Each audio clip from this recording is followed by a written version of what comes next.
don't think I would be going too far out on a limb by suggesting that if I were to say the words self-promoting fraud, we'd all know exactly whom I was talking about. This loser. Sir James Dyson. Om Kubi Rudy Furs Frang Fixed Fee. Dyson, the last of the airbenders. Much like his inventions, I have to say I'm not a real fan. Here he is again.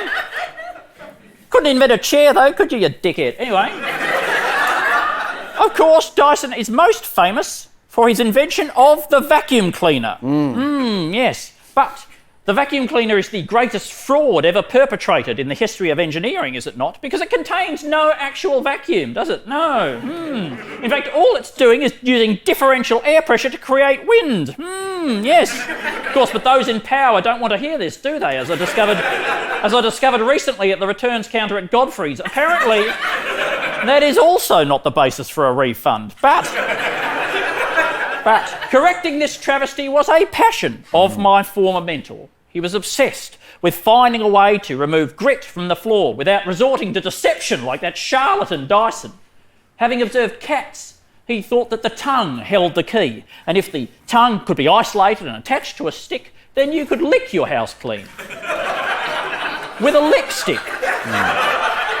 Unfortunately, he was unsuccessful, but I feel that with teleportation we can honour his legacy by creating a true vacuum cleaner. You could have one teleportal on the end of a stick linked to another in the vast yawning nothingness that lies beyond the stars, the vacuum pressure of which would suck up the dust and grit from your floor into the one truly bagless vacuum of space. Yes.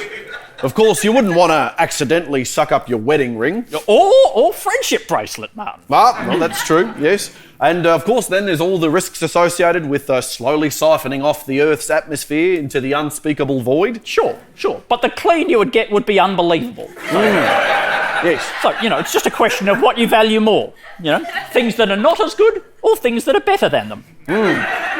In your country, you might think it's better when things are worse. Yes, I mean, I hate cultural relativism as much as the next man, depending on where he's from, but I just can't make that call. To impose our white Western imperialist viewpoint onto that question would be a crime worse than the most vile murder. Yes, or something that you think is bad in your culture. Exactly. But, these are the moral labyrinths you expect to encounter when you're vacuuming. So,